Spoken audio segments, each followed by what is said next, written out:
Tada! Unboxing. Wait lang. Tada! Hood clip ni Pixel. Lock button ni Bolt.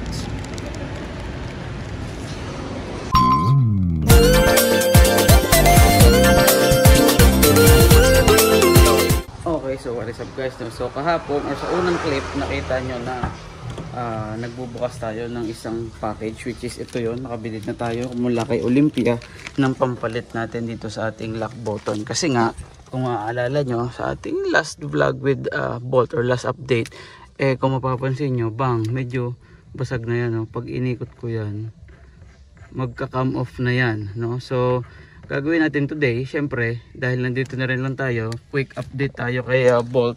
Papalitan na natin siya. Kuha tayo ng isa, so 4 na yung binili natin. So yung mga may crack na, papalitan ko na, since I think lahat naman sila may crack na, ano, kuha tayo nitong isa. Tingnan natin kung same sila ng ilalim. Same naman, no? So this one is brand new. I think this is brand new old stock kasi nga ano naman na si Bolt, so phase out na siya. So ngayon tingnan natin kung papasok siya. As easy as that. Yan, no? Pumasok naman siya. Basically, ayan na yon. Tapos na agad yung ating pinaka quick fix, no? Pero may naisip pa akong update dito, or upgrade, sorry. So kung maaalala nyo, ito yung pinaka ilalim niya. Kuhain natin yung dati.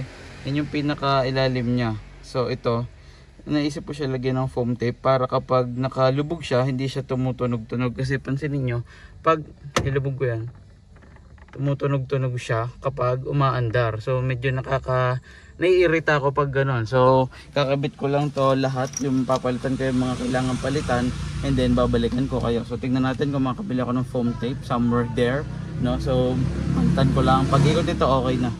Okay, so itong sa driver side natin okay pa, pati yung sa rear driver side okay pa.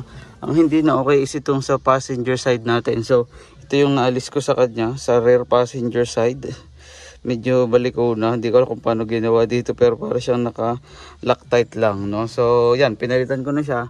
And then ito din sa ating passenger side, katulad ng pinakita natin kanina. So may natira pa tayo dito ang dalawang brand new. So that's going to be ano lang, reserve na lang natin just in case. At least meron pa tayong dalawa, no? So yun lang, napakabilis na quick fix, no? Mabilis na quick fix pa.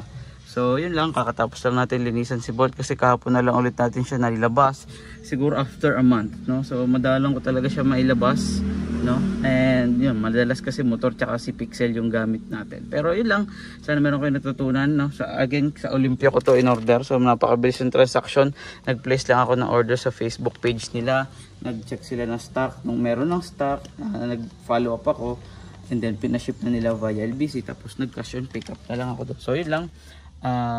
Yun lang, no? Huwag niyong kalimutan mag-like, comment, and subscribe. Bye-bye. Hindi pala. Tingnan natin kung magagawan ko to ng ano, ng foam tape yung sinasabi kong upgrade para hindi siya tumutunog na ganyan kapag umaandar, no? So yun lang. Kapag nagawa ko yun, may kasunod to. Pag wala na. Bye-bye.